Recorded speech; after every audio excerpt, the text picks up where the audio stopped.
আল্লাহ পাক দুইটা জিনিসকে, দুইটা জাতিকে আল্লাহ সৃষ্টি করেছেন আল্লাহ পাকের ইবাদত বন্দেগী করার জন্য। ঠিক কিনা বলেন? কয়টা জাতি? দুইটা জাতি। একটা হলো মানুষ, একটা হলো জিন জাতি। রব্বুল আলামিন এই জিন জাতিকে সৃষ্টি করলেন আমাদের সৃষ্টি করার আব্বাজান হযরতে আদম আলাইহিস সালাতু ওয়াস সালামকে সৃষ্টি করার 2000 বছর আগে সৃষ্টি করেছেন এই জিন জাতি। বলেন না সুবহানাল্লাহ। তখন দুইটা জাতি ছিল, ফেরেশতা এবং জিন। জিন থাকতো এই জমিনে আর ফেরেশতারা থাকতো 7 আসমানে ভাগ ভাগ করে। বলেন না সুবহানাল্লাহ। তো তারা আল্লাহ পাকের হুকুম অনেক মেনেছে। হঠাৎ করে কেমন জানি তাদের ভিতরে একটু অহমিকা ভাব এসেছে। তখন আল্লাহ পাক রব্বুল আলামিন তিনি নিয়ম চেঞ্জ করে তিনি নিয়াত করেছে আদম সন্তানকে আল্লাহ সৃষ্টি করবেন। বলেন না সুবহানাল্লাহ। কাদেরকে সৃষ্টি করবেন? আদমকে, আদম জাতি সৃষ্টি করবেন, খলিফা নিযুক্ত করবেন। আল্লাহ রাব্বুল আলামিন পবিত্র কালামে পাকের ভিতরে ঘোষণা করেন, ওয়া ইয ক্বালা রাব্বুকা লিল মালাইকাতি ইন্নী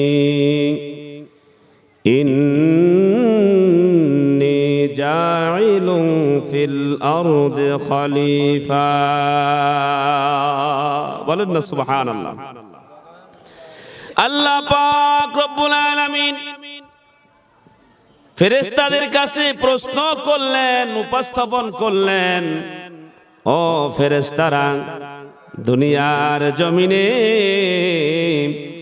আমি আল্লাহ তাআলা খলিফা বানাইতে চাই, খলিফা নিযুক্ত করতে চাই। জোরে কোন সুবহানাল্লাহ। তবে ফেরেশতারা একমত ছিল না, কারণ রব্বে কারীম যেই জিনকে দুনিয়ার জমিনে পাঠাইলেন, এই পৃথিবীর বুকে জিনকে পাঠালেন, পাঠানোর পরে তারা যেই কাজকর্ম করেছেন এই কাজের দিকে তাকাইয়া ফেরেশতারা বললে, মালিক, এই যে আপনি জিন জাতি বানাইছিলেন তারা তো আপনার হুকুম পালন করেন নাই। আমরা ফেরেশতারা যারা আছি আমরা তো আপনার হুকুমে এক অক্ষর বাদ দেই না, সব হুকুমগুলি পালন করি। জোরে কর। তবে আল্লাহ, আপনি যেই খলিফা বানাবেন, আদমকে যেই সৃষ্টি করবেন, এই আদম তো দুনিয়ায় বসে তো তারা মারামারি করবে। কোরআনের ভাষায় যখন বলেন আদম মারামারি করবে, আতাজআলু ফিহা মান ইউফসিদু ফিহা ওয়া ইয়াসফিকুদ দিমাআ ওয়া নাহনু নুসাব্বিহু বিহামদিকা ওয়া নুকদ্দিসু লাক ক্বালা ইন্নী আ'লামু মা লা তা'লামুন। আল্লাহু আকবার। ভাইরা আমার, বন্ধুরে আমার, রব্বুল আলামিন ফেরেশতাদের কাছে যখন আদমের কথাটা, খলিফাদের কথাটা যখন প্রস্তাব রাখলেন, তখন বললেন, আতাজালু ফিহা মান ইউফসিদু ফিহা ওয়া ইয়াসফিকুদ দিমাআ। মালিক রে, আপনি যে মানুষ নামে আপনি যে আদম সন্তানকে পাঠাবেন, তারা তো দুনিয়ায় বসে মারামারি করবে। কি করবে? মারামারি করবে, কাটাকাটি করবে, ঝগড়া করবে, ফাসাদ করবে, অহংকার করবে। আল্লাহ গো, আপনি যে মানুষগুলি পাঠাইবেন তারা তো অরাজকতা সৃষ্টি করবে। আপনি আল্লাহ আপনার শুকরগুজারি বান্দা হবে না। ও আল্লাহ, আপনার কথা তো মানবে না। আল্লাহ পাক রব্বুল আলামিন বলেন, আমি আল্লাহ যা জানি তোমরা তো তা জানো না। জোরে বলেন না সুবহানাল্লাহ। ভাইরা আমার, বন্ধুরে আমার, বিশাল লম্বা কথা, সময় হলো সংক্ষেপ। আল্লাহ পাক রব্বুল আলামিন প্রসিদ্ধ 4 জন ফেরেশতাকে ডাকলেন। কয়জন? 4 জন ফেরেশতা প্রসিদ্ধ, নাম জানেননি? 1 নাম্বার হলো হযরতে জিবরাইল, হযরতে মিকাইল, হযরতে ইসরাফিল, হযরতে আজরাইল আলাইহিস সালাতু ওয়াস সালাম। এই 4 জন ফেরেশতাকে আল্লাহ ডাকলেন, ডেকে ডেকে বললেন, ও ফেরেশতারা শোনো, এই জমিন থেকে মাটি নিয়ে আসো। কি নিয়ে আসো? জমিন থেকে মাটি নিয়ে আসো।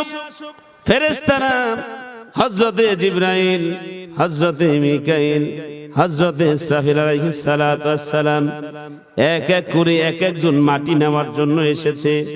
বললে, মাটি রে, তোকে মাটি আল্লাহ নিতে বলেছে। এই তুই মাটি, তোকে নিয়ে আল্লাহ পাক আদম সন্তানকে সৃষ্টি করবে। আরেকটু জোরে বলেন না সুবহানাল্লাহ। মাটি নিয়ে কি করবে? আদম সে সৃষ্টি করবে। আদমকে সৃষ্টি করলো, মাটি নিল। তবে প্রথম যখন হযরতে জিবরাইল, হযরতে মিকাইল, হযরতে ইসরাফিল এই মাটির কাছে আসছে, আসার পরে জমিনের মাটিগুলি থরথর করে কেঁপে উঠেছে। বললেন, ও জিবরাইল, ও মিকাইল, ও ইসরাফিল, আমি তো তোমার সাথে আমি যাইব না। এই মাটি দিয়া মহান মালিক আদমকে সৃষ্টি করবে। ওই আদম যখন গুনাহ করবে, আদম গুনাহ করার পরে দুনিয়া থেকে যখন বিদায় নিবে, বিদায় নেওয়ার পরে এই আদমকে যখন, আদমের সাথে আমি মাটি যখন সামঞ্জস্য থাকবো, এই মাটির সাথে যখন আমি এক হতে থাকবো, ওই জাহান্নামের আগুনে যখন পুড়ে ছাই ছাই করে দিবে, তখন আমি মাটি তো কষ্ট পাবো। আমি মাটি কোনোভাবে আমি তোমাদের সাথে আমি যাইতে রাজি না। মাটি কি অনীহা প্রকাশ করছে? কি করছে? মাটি যাইতে চায় না। যাইতে না চাওয়াতে সম্মানিত হাজিরিন, তখন আল্লাহ পাক রব্বুল আলামিনের কাছে ফেরেশতারা গেলেন, বললেন, আল্লাহ, আমার এই মাটি যখন আমি আনতে গিয়েছি, মাটির কান্না শুনে আমি ফেরেশতা, আমার খুব কষ্ট হয়েছে, মায়া লেগেছে। কারণ কি? এত মায়া। কারণ হলো এই যে কান্না দেখে আমি সহ্য করতে পারি নাই। চতুর্থবার হযরতে আজরাইল আলাইহিস সালাতু ওয়াস সালামকে পাঠিয়ে দিয়েছেন। সুবহানাল্লাহ বলবেন না? আর জোরে বলেন সুবহানাল্লাহ। ভাইরা আমার, বন্ধুরা আমার, হযরতে আজরাইল আলাইহিস সালাতু ওয়াস সালাম যখন মাটি নেওয়ার জন্য এই জমিনে আসলেন, একইভাবে কান্নাকাটি শুরু করলো মাটিতে। আজরাইল আলাইহিস সালাতু ওয়াস সালাম বললেন, যতই তুমি কান্নাকাটি করো না কেন, আমার আল্লাহ আমাকে হুকুম করেছে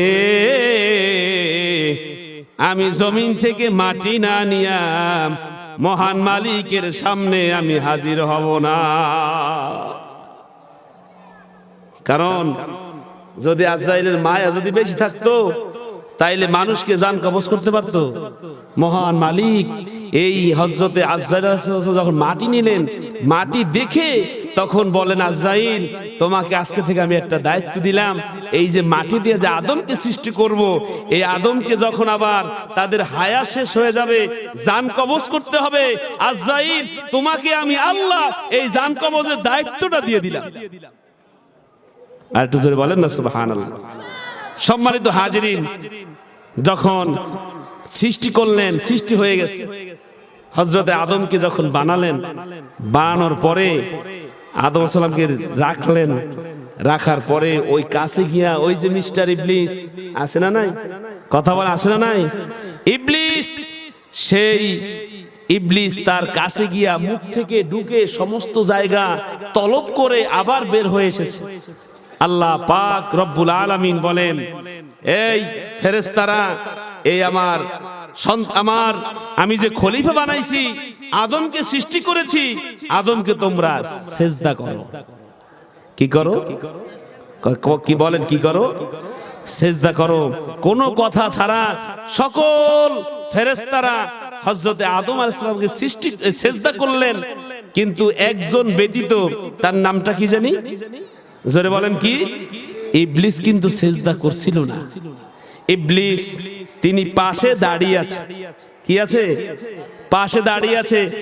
এক সেজদা দেওয়ার পরে যখন ফেরেশতারা সেজদা দিয়া যখন জাগলেন, তখন দেখলেন যে ওই ইবলিস তিনি সেজদা দিল না। প্রথমটা সেজদা দিছে, আরো একটা সেজদা দিল, দ্বিতীয়টা সেজদা হলো আল্লাহ পাকের শুকর আদায় করছে। বলেন না সুবহানাল্লাহ। কি করছে? তখন ইবলিসকে প্রশ্ন করলেন, তুমি সিজদা করলা না? তুমি সিজদা করলা না? তখন ইবলিস আল্লাহর কাছে উত্তর দিয়েছিলেন, আল্লাহ, আমি আগুনের তৈরি, আর তোমার এই তোমার এই আদমকে যে তুমি সৃষ্টি করেছো, এনি হলো মাটির তৈরি, আমার পাওয়ার হলো উপরে আর এর টান হলো নিচে, তাইলে আমি একে কেমন করে আমি সিজদা করব? তখন কিন্তু ইবলিস শয়তান আর সিজদা করলেন না, আল্লাহ পাকের হুকুমটা অমান্য করলেন। কি করলেন? আল্লাহ পাকের হুকুম কি করলেন? অমান্য করলেন। তখন আল্লাহ পাকের কাছ থেকে ইবলিস একটা চেয়েছিলেন, একটা তার কাছে আল্লাহর কাছে চেয়েছিলেন কি, যে আল্লাহ, আমি তো বিতাড়িত হয়ে গেছি, আমাকে বিতাড়িত করে দিলেন, তাইলে এখন কি করা যায়? এখন তাইলে এই কিয়ামত পর্যন্ত আপনার বান্দাদেরকে আমি যাতে ওয়াসওয়াসা দিতে পারি, এই জন্য আমাকে হায়াতটা সেই কিয়ামত পর্যন্ত দিয়ে দেন। কি করেন? কিয়ামত পর্যন্ত হায়াতটা দিয়ে দেন। সম্মানিত হাজিরিন, আল্লাহ বলেন কি, আচ্ছা ঠিক আছে, তুমি যা চাইছো তোমারটা আমি আল্লাহ মঞ্জুর করলাম।